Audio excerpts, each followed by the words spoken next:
sponsora keenya isinitti himaa. Sponsora keenya African Light Book and Coffee Shop dha. African Light Book and Coffee Shop in Minnesota St. Paulitti argama. Hojiin keenya kitaaba gurguruudha. Kitaaba garaagaraa qabna, kitaaba hedduu qabna, kitaaba jaalatamaa qabna, kitaaba egaa kitaaba jira jedhan biyya lafaarra jira jedhan kitaaba hundumaa qabna. Kitaaba afaan Ingilizii, kitaabota afaan Oromoo, kitaabota waa'ee Oromoo barreeffaman hundumaa hin qabna. Kitaabni nuti dhabne hin jiru. Egaa kanaanii kitaaba keenya gortanii akka bittanii isinitti himna. Kitaabni keenya akkasumas buna qabna. Bunni keenya buna Arsii Nansaboo, buna Gujii keessattuu iyyuu buna Shodhisa jedhamu kan Gujii keessaa horaa gadaa dhufu. Sanaan alas buna Jimmaa keessattuu iyyuu naannoo Aggaarootii kan dhufu. Akkasumas buna Harargee qabna. Kanaaf buna jajjabaa, buna ciccimaa, buna gaarii, buna jaalatamaa qabna. Buna kana egaa akka bitattanii isin affeerraa.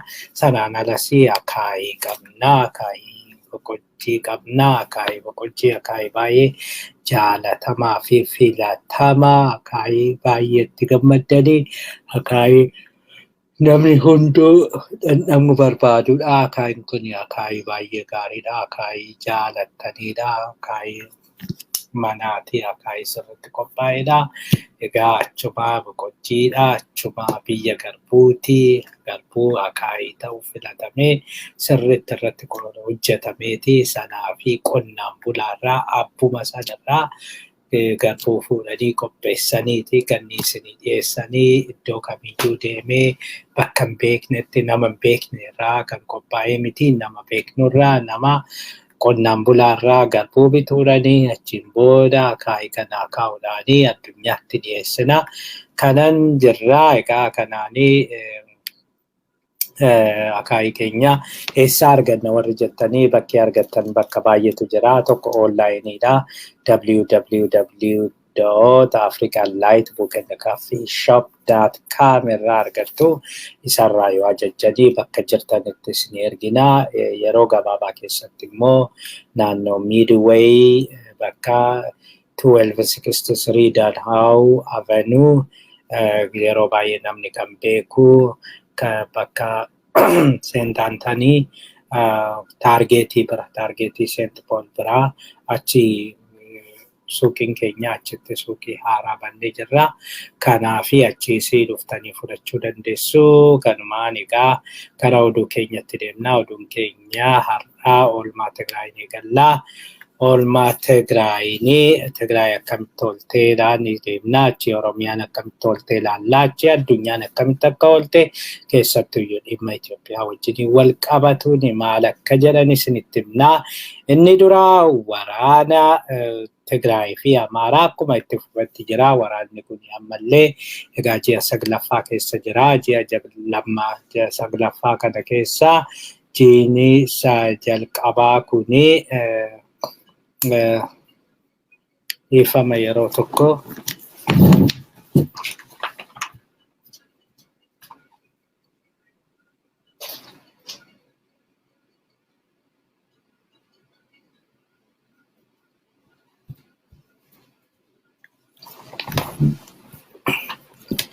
hayyee ifama yeroo tokko ergaadhaaf naa bilbiluu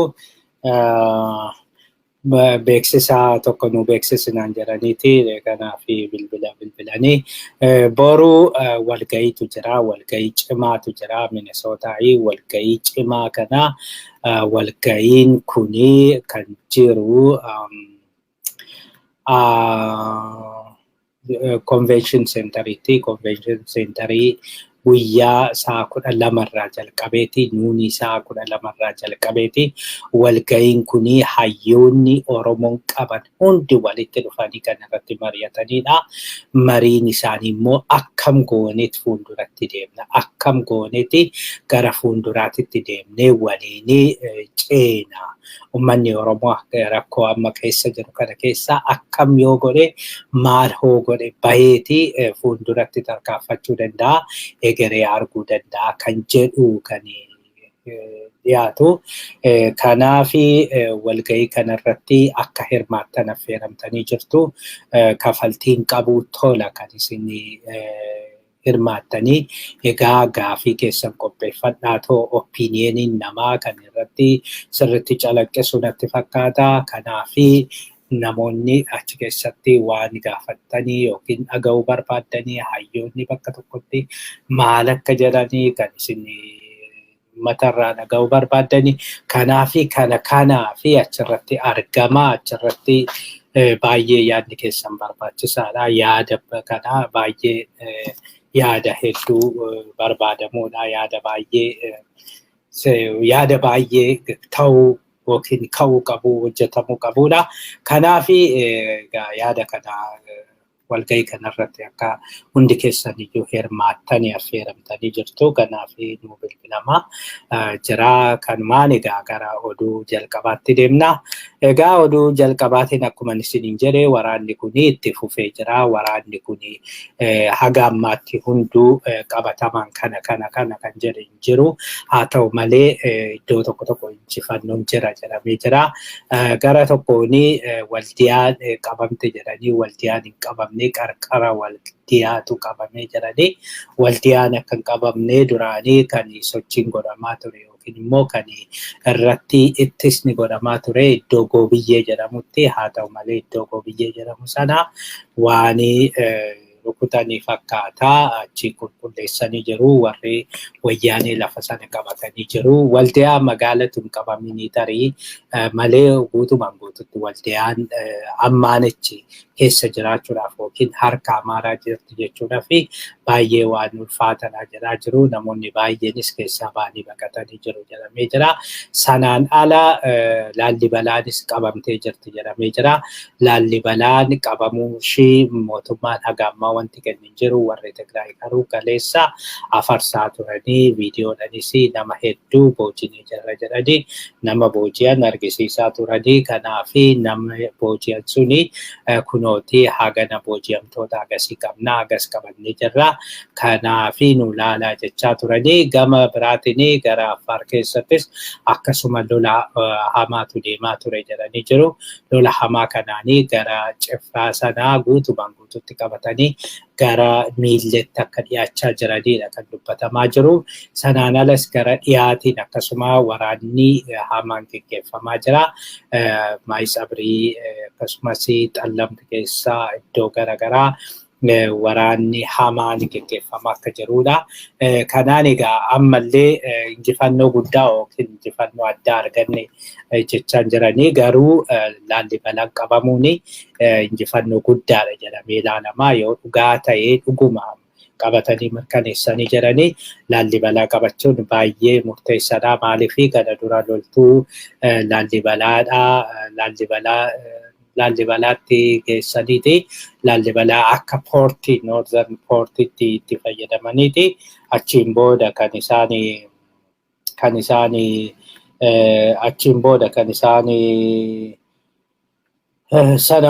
isaanii loltuu gara Tigraayitti geessaa turanii achirraa loltuu fe'aa turanii waan garaagaraa amma poortii biraattis itti fayyadamuu danda'u. Loojistikiidhaaf baay'ee murteessaa fi baay'ee barbaachisaadha jedhamee dubbatamaa jira.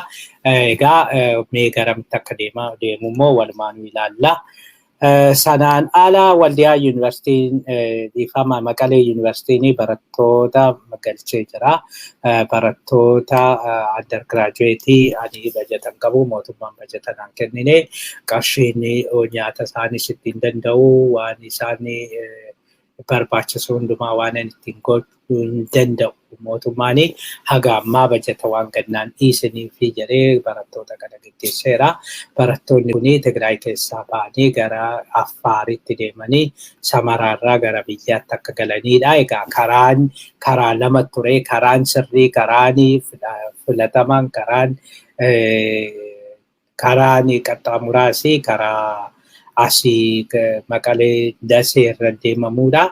karaan suni waraana irraa kan ka'e warri Amaaras gara Tigraayitti akka deemu barbaadanii achi asisii nama dhufu hin barbaadanii kanarraa kan ka'e karaan suni cufamee karaa kiiloomeetira hedduu achirra deemanii jiru. Egaa kanaanii barattoonni keenyas achirraa ba'anii galaa jiru fakkaata. Maatiin achi ijoollee qabdanii bilbiltanii akka gaafattanii fi akka simattanii goonaa. Egaa yoo humnaan immoo waraanatti erganis nutti himaa waan akkasii sirrii miti. Kanumaan gara oolmaa Oromiyaatti deemna. Oolmaa Oromiyaatiin PP'n mootummaa ce'umsaa otoo hin taane mootummaa PP'n mormitoota wajjiniin PP hundeessanii mootummaa PP hundeessanii mormitoota wajjiniin hojjetu uuma jettee jirti warri PP. Egaa kanarratti waan baay'eedha kan dubbachaa jiranii, waan baay'eedha kan isaan jechaa jiranii. Amma kan dubbatamaa jiru waan garagaraati kan dubbatamaa jiru waan hedduudha. Waa'ee mootummaa ce'umsaa kanaa mootummaa ce'umsaa lafa jalaa hojjechaa jiru, lafa jalaa waan kanarratti hojjetamaa jira kan jedhamu bal'inaan mul'achaa jira. Garuu amma Dammaqa Makonninii ibsa kennee jira. Dammaqa Makonnin ergaa bakka buutuu mootummaa gamtoomanii wajjiniin wal argin booda waan inni jedhetu jira.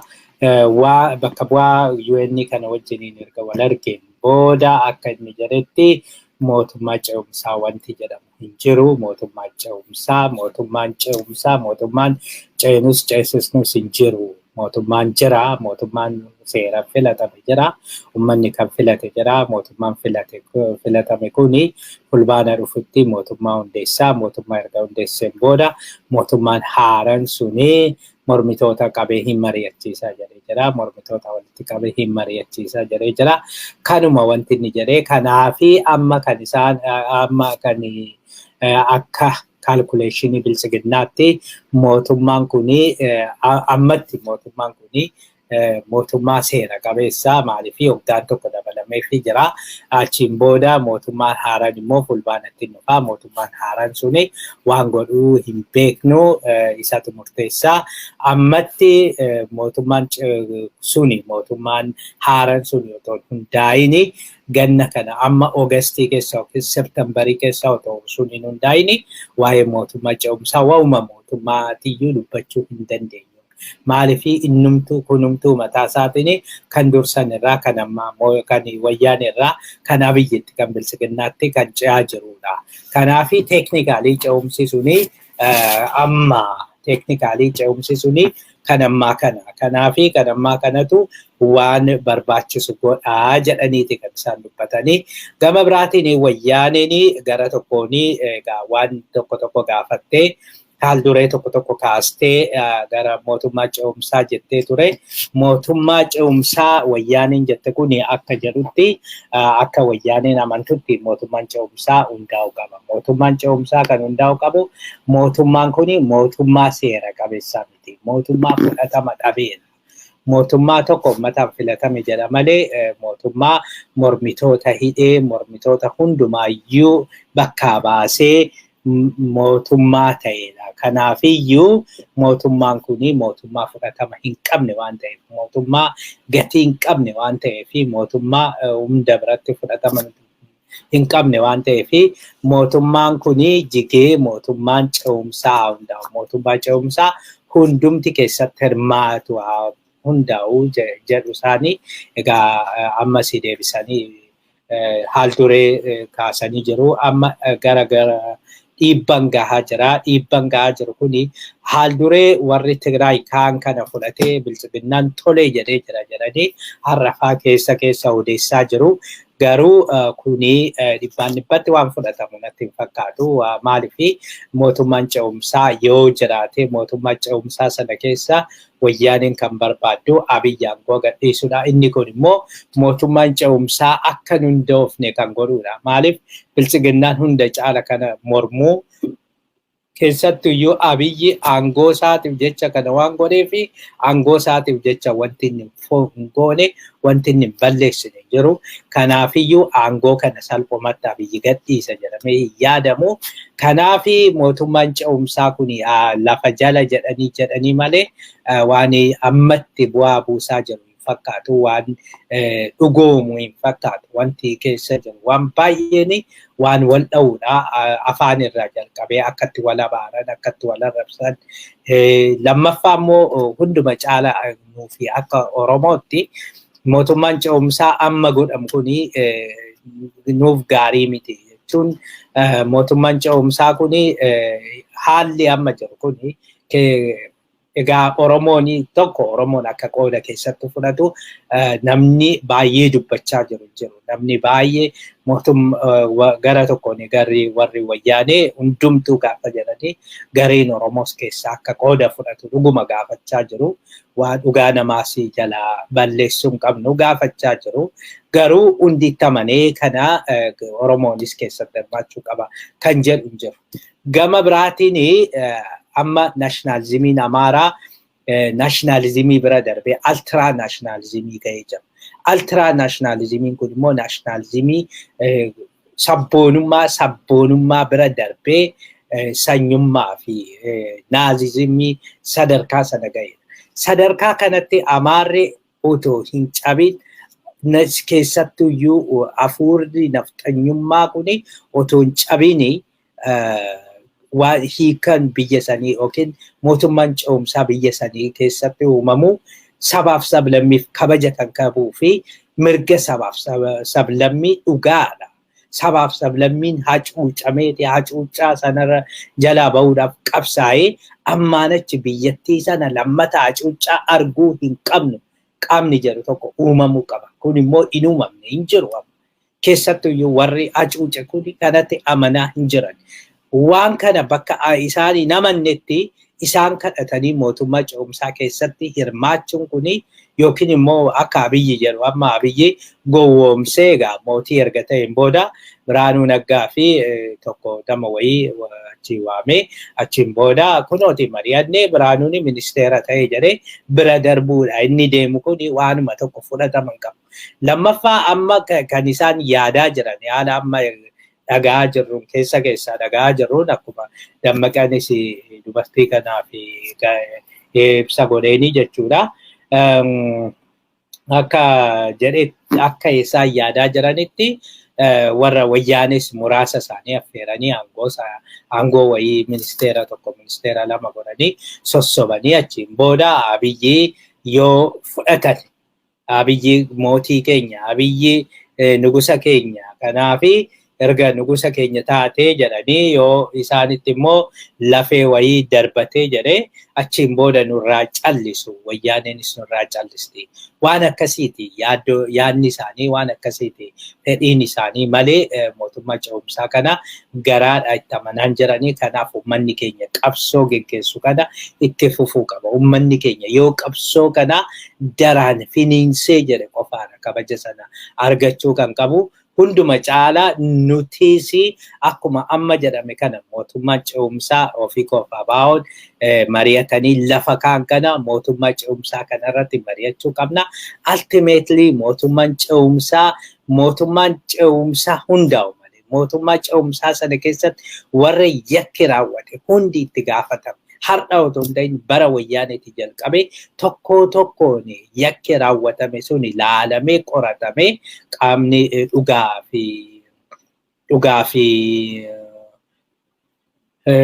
dhugaa kan baasu kan qoratu kan waan hundumaayyuu soree rakkoowwan jiran sana hundumaa adda baasatee kan qulqulleessu komishiniin tokko dhaabatee komishiniin suni abaluutu badii akkasii raawwate jedhamee badiin sun himamee kan du'e iddoo kanatti du'e kanattu akkasitti ajjeefame jedhamee hundumtuyyuu adda bahuutu jira malee lafumaa kaanii amma akka Abiyyi deemaa jiru kanaanii tasuma waan nu baasus miti waan faayidaa nu qabus miti ummata Oromoo sin fayyadu ummata biyyattii sin fayyadu garuu akka nutti fakkaatutti akka jedhamu otoo hin ta'in mootummaan ce'umsaa jedhamu kuni ammallee fagoo akka jiru nutti agarsiisaa jira. Gama biraatiin dhimma dhimmi Jawaarii faa bakka Jawaar faa hin jirretti akka ilaalamu jedhamee jira. Akka jedhanitti egaa Jawaar faa kana dura nuti asumatti nutti murteessaa malee mana murtiitti dhufuu hin dandeenyu. Manni murtii rakkoo qabaa karaa mana murtii sana deemuuni nageenya keenyaa fi amansiisaa miti. Asuma teenyee dhimma keenya asuma keessa teenyee hordofuu ni dandeenya. Waan barbaachisaa ta'es akkasuma hin goonaa jedhanii ture. Egaa kanaanii abbaan alangaa himatee ture. Abbaan alangaa himatee achiin booda isaanis mana murtiitti himatanii ture. Mana murtiitti gaafa himatanii haalli jiru baay'ee rakkisaadha. Haalli jiru karaa baanee deebinu rakkoon nageenyaa kuni rakkoo baay'ee yaaddoo nutti ta'ee fi nuti asii mana hidhaatti hin baanu waan barbaachisu achumatti akka godhamuu fi murtiinis yoo jiraate jedhanii gaafatanii achiin booda Jawaar, Baqqalaa Garbaa, Hamzaa Booranaa, Dajanee Xaafaa isaan kanaanii amma mana murtiitti otoo hin dhiyaatiin keeziin isaaniyyuu otoo mana murtii jiranuu akka hordofan murtaa'ee jira. Egaa manni murtii kana fudhatee jira. Manni murtii akka jedhetti achuma ta'anii mana hidhaa ta'anii achi keessaa hordofuu danda'u mirga qabu. Mana murtiitti dhiyaachuudhaaf mirga qabu. Mirga isaanitti fayyadamuu hin barbaanne jechuudhaani yookiin akkasitti fudhachuudhaani manni murtii bakka isaan hin jirretti dhimma isaanii yookiin dhimma isaanii akka laalu jedhamee jira. Egaa bakka isaan hin jirretti abukaatoon garuu maqaa bakka isaan hin jirretti abukaatoon hin dhaqa fakkaata. Abukaatoon dhaqeetii waan jiru hundumaayyuu ni hubataa difeendi godhaa yookiin irraa ittisa haala saniin itti adeemuudhaaf deemaa jiru. Gara tokkoon egaa kunis waan gaariidha. Maaliif yaaddoo nageenyaa sana hin qabnu. Murtiin isaanii yoo abukaatoon seenee mormiin sun jiraate abukaatoon dhumti mataa isaatiin waan sana raawwachuu ni danda'a. Kana jechuun tarii walumas nutti agarsiisuu danda'a. Xinnoo ishee ifa dukkana keessa jirtu yookiin ifa boolla qalloo wayiitiin qallattee dhuftu wayii ta'uu danda'a. Maaliif Jawaar faa gadhiisuudhaa fi waan mallattoo ta'uu danda'a jennee yaadna. Dhiibbaa hedduutu irra gahaa jira biyyarraa akka isaan gadhiisanii garuu hagammaa biyya sanaa fi deebiin inni kennu hin jiru. Gama biraanii karaan Jibuutii erga cufamee torban darbee jira. Karaan Jibuutii baay'ee rakkisaa ta'ee jira. Baay'ee haalli amma jiru baay'ee kan nama sodaachisu ta'ee jira. Amma karaan Jibuutii karaa lamaaniyyuu erga cufamee torban ta'ee jira. Asiin karaa Jibuutii karaa miillatiin dhufee Awaash deemee galuu inni sagammaa jijjiirama tokkoyyuu hin jiru. Karaan akkuma cufametti jira. Gama biraatiin gara dirree dhawaatiin kan jirus karaan cufamee jira. Hagammaa jijjiiramni hin jiru. Haala kanaanii wanti kun itti fufee jennaani rakkoo guddaa biyyattiitti uumuu danda'a. Maaliif gaga'umsa uumuu danda'a. Boba'aan haala barbaachisaa ta'een galaa hin jiru. Boba'aan amma dafee hin galu taanani biyyattiitti rakkoo ta'uu danda'a. Maaliif boba'aan hin galu taanani eessaa dhufeeti kan boba'aan kan galu kan sochiin garagaraas godhamu. Kanaafiyyuu haalli jiru baay'ee sodaachisaa akka ta'edha kan namoonni nutti himanii. Garuu mootummichi egaa banuudhaa fi karaa sana banuu fi bansiisuudhaa fi yaaluus karaan suni warra wayyaanii caala warruma Affaarii fi Somaaleetiin kan qabame. Kan olaan warra Affaariin gaafa qabamu kan gadaan immoo warra Somaaleetiin qabame kan karaa dirree dhawaa dhufu suni. Kanatu dubbicha baay'ee rakkisaa godhee achiin alaa Amaarri Isaayyaasii fi Dooktareetii kabajaa kennuuf jedhamee jira. Egaa Yuunivarsiitiin Gondarii nama hin baratinii nama tokko maqaa tokkummaa biyyattii saniitiin daldalu garuu dhugaan dubbanne uummata biyyattii sanii gargar qoodu uummata biyyattii saniitii fi diina kan ta'e uummata biyyattii sanii sabaaf sablammii arguu kan hin dandeenye Teewodiroos Kaasahuun yookiin Teedii Afrootii dooktareetii kennee jira. Kana jechuun egaa warri Amaaraa yuunivarsiitiin Amaaraa ammallee warra ummata jibbu, warra ummata balaaleffatu, warra ummata Oromoo arrabsuu fi ummata Oromoo salphisu, ummata Oromoo kabaja hin qabne isaanii filatee isaanii dooktareetii kennuuni hagam akka ummata keenyarraa jibba qabanii fi ammallee akka numatu itti riiqata malee isaan akka hin feene, numatu itti hiiqa malee isaan akka hin feene kan argisiisudha. Kanaafi kuni waan baay'ee nama gaddisiisudha. Akkasuma ta'ee egaa yuunivarsiitiin Bahar Daar immoo isarra darbee Isaayyaas Afwerqiitii fi dooktareetii kabajaa kenna jedhamee yaadamaa ture. Haa ta'u malee mormii itti ka'een yuunivarsiitiin Bahar Daar dhaabee jira wanticha. Egaa ergasii qaana'anii namoonni dura nomineet godhanii achi keessa maqaan Isaayyaasis galee ture. Namni tokko kana galchee ture jedhamee jira. Haa ta'u malee boordiin irratti waliin galle jechuudhani karaa biraatiin namoonnis karaa miidiyaa kanaan waan kun mee akkamitti ilaalama jechuudhani poost erga godhaniin booda wanti kuni rakkoo qabaa jedhee namni baay'een itti iyyee jennaani achiin booda liistii keessayyuu hin jiru, liistii keessas hin galchine nuti Isaayyaasii fi honorarii dooktareetii kennuudhaaf karoora hin qabnu jedhanii. Ittaanee oolmaa addunyaatiin pirezidaantiin Faransaay lolli akka dhaabbatu gaafatee jira.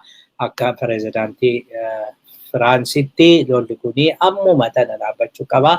Lolli kuni ammuma dhaabatee mariin eegalamuu qaba. Mariin erga eegalamiin booda marii sana booda jijjiiramni yookiin immoo mootummaa irratti jijjiiramni dhufuu danda'a. Kanaafi ammuma tana akka mariin geggeeffamu gaafatee jira. Gama biraatiin Paawer Suudaanii jirti. Egaa Samantha Power Ameerikaatu ergee Samantha Power Abiyyi du'aaf jibbiti keessattuyyuu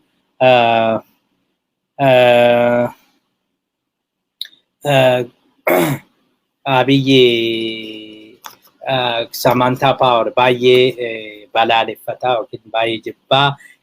Ishiidha kan wayyaanee fayyisaa jiru, ishiidha kan wayyaanee kakaasaa jiru jedhee jira. Kanuma wajjiniin oduun hin qulqullaa'in tokko akka nutti himetti Samantha Power Suudaanii kallattiidhanii gara Maqalee deemtee warra Maqalee jiru wajjiniin dubbattee achiin booda gara Finfinnee dhufti jedhamee jira. Inni kun dhugaa ta'ee jennaani warra biyyattii dursitee otoo dubbisini dursa Tigraay hidhattee warra Tigraay sana dubbistee achi Maqalee teessee Maqalee isaan wajjiniin mari'attee isaan wajjiniin nyaattee dhuftee gara Finfinnee dhuftee jennaan Abiyyi Mufaat irraa kan ka'e ishiin dubbisuu jedhanii jiru. Kanaafiyyuu ishiin isaan akkasii hin gootu eeyyamas hin kennaniifi kanaafiyyuu dura Finfinnee deemtee achi gara Tigraay deemti jedhamaa jira. Garuu waan jiru hordofnee isinitti himna. Ned Price jechuun egaa itti gaafatamaa White House'iti. Press Secretary Joe Biden Ned Price jechuun haal duree tokko malee mariin araaraa godhamuu qaba jedhee jira. Amma haal duree jabeessuun haal duree babal'isuun homaa isin hin godhu. Homaa isin hin fayyadu. Kanaafiyyuu haal duree kana dhiisatoo araaramaa jedhee jira. Haal duree kana dhiisanii araaramuudhaaf immoo hunduma caalaa ibsaan baankiin telekominikeeshiniin warra Tigraay irraa citee akka deebi'uu jedhee gaafateera. Kana mootummaan Abiyyi waan dhaga'u hin fakkaatu. Ittaanee kaansarii fi aramaan Abiyyi sumatti garagaree jira. Har'a United Nationiin akka ibsa baasetti keessattuyyuu Genocidal Watch warri jedhamanii akka ibsa baasanitti afaanii mormitoonni yookiin immoo afaanii warri kuni dubbachaa jiru warri mootummaa geggeessina jedhan dubbachaa